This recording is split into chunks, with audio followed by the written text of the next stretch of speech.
kuna wanaagsan daawadayaal kusoo dhawaada warka bandhiga media qodobada aad ku daawan doontaanna waxaa ka mid noqonaya Soomaaliya iyo midowga Yurub oo kala saxiixday heshiis ku kacaya 98.2 milyan madaxweynihii hore ee maamulka Hirshabelle oo fariin u diray madaxweynayaasha cusub ee maamulka Hirshabelle digniin loo diray shaqaalaha rayidka ee raadsada xilalka dawladda federaalka ee Soomaaliya wasiir ka tirsan maamulka Jubbaland oo ka badbaaday qorshe dilah ra'iisul wasaare Abyi Axmad oo gaabsaday hadal ka soo yeeray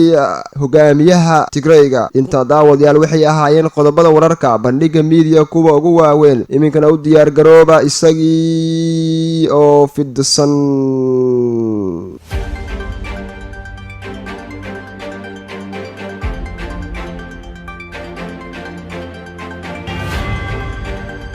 saxaafada ka soo baxay guddiga qaranka ee shaqaalaha rayidka ee Soomaaliya ayaa waxaa digniin loogu diray shaqaalaha rayidka ee doonaya inay isku soo sharaxaan xilalka siyaasadeed waxaana loogu digay inay noqdaan xildhibaano iyo sidoo kaleba shaqo kale inay ka raadsadaan dawladda federaalka ee Soomaaliya waxaa sidoo kale fariin loogu diray qoraalka xubnaha ka midka ahaa shaqaalaha rayidka ah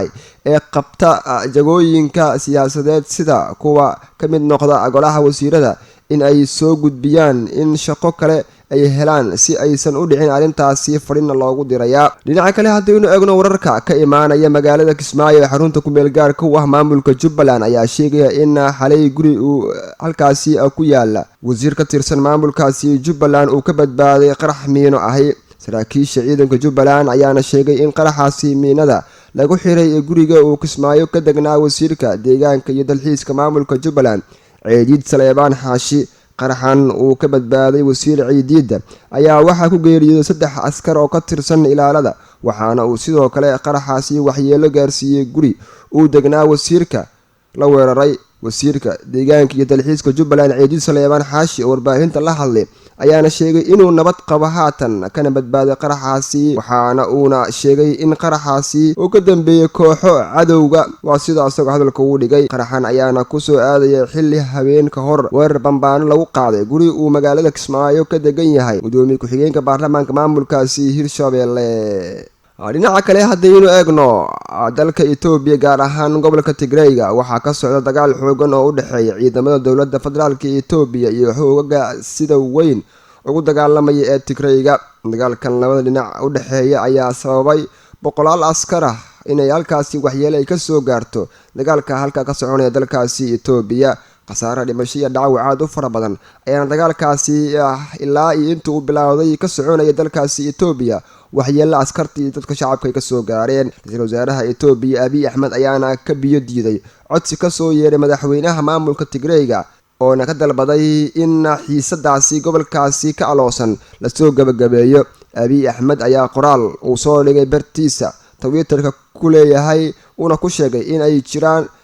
ama aysan jiri doonin wax wada hadal inta sharciga leela tiigsanayo gobolkaasi Tigrayga ra'iisul wasaare Abyi Axmad ayaana sheegay in howlgalka ka socda gobolkaasi Tigrayga hadda uu socdo sidii loogu talagalay waxaana uu sheegay in ciidamada ay ka dalbanayaan sidii gobolkaasi uu u soo celin lahaayeen sharciga iyo sidoo kale kala dambeynta halkaasi ka jira Abyi Axmad ayaana sidoo kale sheegay in ilaa iyo Tigrayga dib loogu soo celinayo gobolkaasi aan wax hadal ayna halkaasi iyaga iyo sidoo kaleba Tigrayga uusan u oolin si kastaba ha ahaatee arintan ayaa waxay imaanaysaa xilli dalka Itoobiya dagaal aad u culus oo faraha lagu gubto ka soconayo xilli halkaasi isku aloosan yihiin dagaalkaasi Tigrayga Itoobiya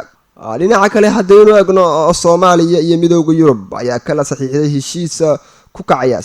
98.2 milyan ra'iisul wasaaraha xukuumadda federaalka ah ee Soomaaliya mudane Maxamed Xuseen Roble ayaa waxa uu jir gudoomiyay kulanka baarlamaanka oo u dhaxeeyay xukuumaddiisa iyo ururka midowga Yurub kaas oo ka dhacay magaalada Muqdisho kulankan ayaana waxaa ka qayb galay qaar ka mid ah golaha wasiirada xukuumadda Soomaaliya iyo sidoo kaleba diblomaasiyiinta sarsare oo ka socda ururka midowga Yurub ujeedka kulankan ayaana waxa uu ahaa sidii loo xoojin lahaa iskaashiga iyo wada shaqaynta ka dhaxaysa labada dhinac ee midowga Yurub iyo sidoo kaleba dawladda federaalka ee Soomaaliya iyo sidoo kaleba doorashooyinka iyo dib u heshiisiinta sida uu shaaciyay ra'iisul wasaaraha xukuumadda federaalka ee Soomaaliya Maxamed Xuseen Roble oo soo saaray qoraal kooban waxaan gudoomiyay ama shir gudoomiyay wada hadalka heer sare ah oo Soomaaliya iyo midowga Yurub ay leeyihiin waxa uuna ku sababeeyay arrimaha wada hadallada dhankaasi iskaashiga ka socda ee sidoo kale doorashooyinka soo socda dib u habeynta dhaqdhaqaaqa iyo sidoo kale isbedelada siyaasadeed ee ku saleysan Soomaaliya iyo sidoo kale qaramada midoobay iyo sidoo kale horumarinta ay leeyihiin Soomaaliya iyo sidoo kale kuwa hogaamiya Soomaalida ayuu yiri ra'iisul wasaaraha dalka Soomaaliya Maxamed Xuseen Rooble. sidoo kale labada dhinac ayaana kala saxiixday heshiis ku saabsan wajiyada labaad ee barnaamijka lagu horumarinayo dhaqaalaha dalka kaasi oo ay ku baxayso lacag gaaraysa 98.2 milyan oo euro waxaana saxiixay wasiirka wasaaradda qorsheynta mudane Jamaal Maxamed Xasan iyo sidoo kale safiirka midowga Yurub ee Soomaaliya. waxaan maanta goobjoog u noqday saxiixa iyo sidoo kale bilowga wajiyada labaad ee barnaamijka lagu horumarinayo dhaqaalaha dalka kaas oo ay ku baxayso lacag gaaraysa 98.2 milyan oo euro ah waxaana heshiiskaasi saxiixay wasiirka wasaaradda qorsheynta mudane Jamaal Maxamed Xasan yaqaani iyo sidoo kale safiirka midowga Yurub ee Soomaaliya mudane Nicholas Belgin. waxaana aan rajaynayaa in barnaamijkaasi wax badan ay ka tari doonto dhaqaalaha dalka ayuu hadalkiisa raaciyay ra'iisul wasaare Maxamed Xuseen Rooble. midowga Yurub ayaana Soomaaliya ka taageeraya dhinacyada muhiimka ah sida dhaqaalaha, ammaanka, siyaasadda iyo sidoo kale dib u dhiska ciidamada kala duwan ee dowladda federaalka ee Soomaaliya. ugu dambeyntiina haddaynu eegno madaxweynihii hore ee maamulka Hirshabelle mudane Maxamed Cabdi Waare ayaa fariin u soo diray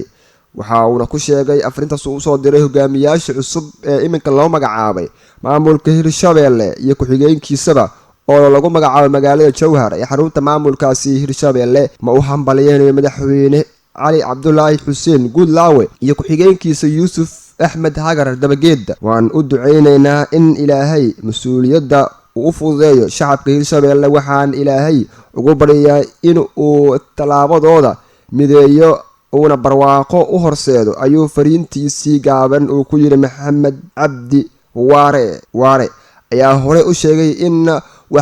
waxa ka socda Hirshabelle ay tahay qorshe lagu doonayo in lagu qorto xildhibaanada labada aqal oo la doonayo maamulkaasi Hirshabelle inay codka ka bixiyaan. warkii daawadayaal ka daawanayseen bandhiga media waa inaga inta anigu Xasan Diyaabi aan ahay nabadgelyo.